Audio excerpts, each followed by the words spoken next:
बिस्मिल्लाहिर्रहमानिर्रहीम। अऊज़ु बिल्लाहि मिनश्शैतानिर्रजीम। बिस्मिल्लाहिर्रहमानिर्रहीम। अल्हम्दुलिल्लाहि रब्बिल आलमीन वस्सलामु अला अहलिहा।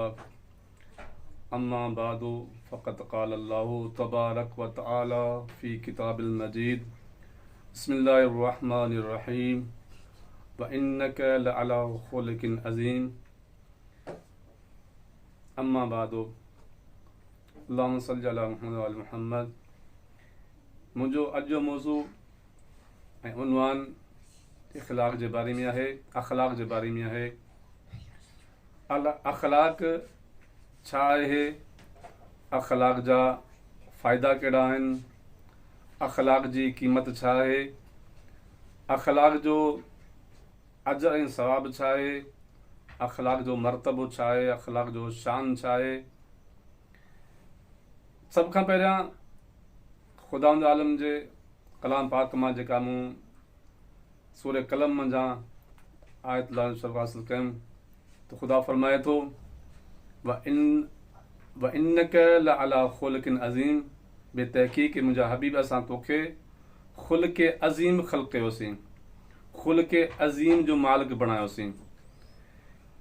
यानी अख़लाक़ जे आला मर्तबे ते तूं फ़ाइज़ ऐं क़ाइमु आहीं। मुंहिंजा हबीब अख़लाक़ जे आला ऐं बुलंद मर्तबे ते तूं फ़ाइज़ ऐं क़ाइमु आहीं।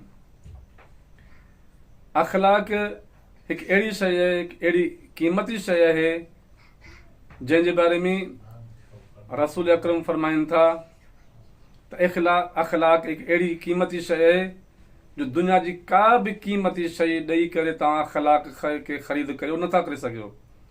दुनिया जी का बि क़ीमत, चाहे सोन हुजे, चांदी हुजे, माल दौलत हुजे, जवाहरात, का बि दुनिया जी क़ीमती शइ हुजे जेका अख़लाक़ जी मुक़ाबले में अचे उहा नथी थी सघे। अख़लाक़ हिकु अहिड़ी शइ आहे, यानी हिकु अहिड़ी नायाब ऐं अनमोल तोहफ़ो अख़लाक़ आहे जो इंसान खे बग़ैर क़ीमत जे हासिल थिए थो। ऐं उहो कहिड़ो आहे? नबी फरमाइनि था जॾहिं तव्हां ॻाल्हायो, कलाम करियो त तव्हां पंहिंजी ज़ुबान खे क़ाबू करियो। जीअं शाह लतीफ़ भिटाई बि फरमाइनि था निवड़त सब निमाज़, यानी अख़लाक़ हिकु निवड़त आहे, अख़लाक़ हिकु प्यार आहे, अख़लाक़ हिकु सुहिणो तरीक़ो आहे इस्लाम सेखारियो आहे जो इन अख़लाक़ जे करे परायो बि तव्हांजो पंहिंजो थी सघे थो। ख़ुदि नबी अकरम फरमाइनि था इन्नमा बुइस्तु लिउतम्मिम अला मकारिल अख़लाक़। मूं मुहम्मद खे अल्लाह से इन करे मबूस कयो ताकि मां पंहिंजी उम्मत खे सुहिणो अख़लाक़ सेखारियां, मां पंहिंजी उम्मत खे बहितरीन अख़लाक़ सेखारियां, मां पंहिंजी उम्मत जी बहितरीन इस्लाह करियां। अख़लाक़ हिकु अहिड़ी शइ आहे जंहिंजो मर्तबो तमामु ॿियनि शयुनि खां अफ़ज़ल तरीन आहे। अस्सलामु अलैकुम व रहमतुल्लाहि व बरकातहू।